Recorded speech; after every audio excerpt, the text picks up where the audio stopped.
భారత క్రికెట్ జట్టు జూన్ 20 నుంచి ఆతిథ్య ఇంగ్లాండ్తో భారత క్రికెట్ జట్టు 5 మ్యాచ్ల టెస్ట్ సిరీస్ ఆడనుంది.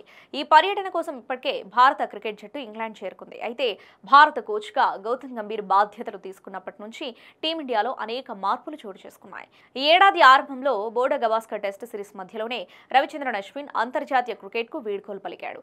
తాజాగా మే నెలలో రోహిత్ శర్మ, విరాట్ కోహ్లీలు టెస్టుల నుంచి తప్పుకున్నారు. ఇలా గంభీర్ కోచ్గా బాధ్యతలు చేపట్టి ఏడాది గడవక ముందే రోహిత్, కోహ్లీ, అశ్విన్లు టెస్టుల నుంచి తప్పుకున్నారు. ఇక తాజాగా మరో ప్లేయర్ను గంభీర్ టార్గెట్ చేశాడని వార్తలు వస్తున్నాయి.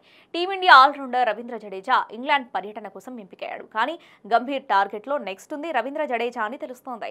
ఇంగ్లాండ్తో జరిగే సిరీస్తో ఈ విషయం అందరికీ అర్థమయ్యే అవకాశం ఉంది. ఇంగ్లాండ్ పిచ్లు స్పిన్నర్లకు పెద్దగా సహకరించావు. ఈ సాకుతో జడేజాను సైడ్ చేసేలా గంభీర్ ప్లాన్ సిద్ధం చేసుకున్నట్లు తెలుస్తోంది. జడేజా స్థానంలో వాషింగ్టన్ సుందర్కు ప్లేయింగ్ 11లో చోటు ఇచ్చే అవకాశాలున్నాయి.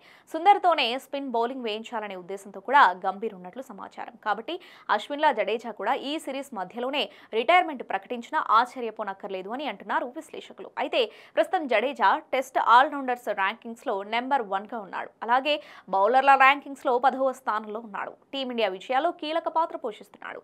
లోయర్ ఆర్డర్లో పరుగులు సాధిస్తూ జట్టుకు అవసరమైనప్పుడల్లా వికెట్లు తీస్తున్నాడు. అటువంటి జడేజాను పక్కన పెట్టేందుకు గంభీర్ ఏం చేస్తాడు అనేది ఇప్పుడు చర్చగా మారింది.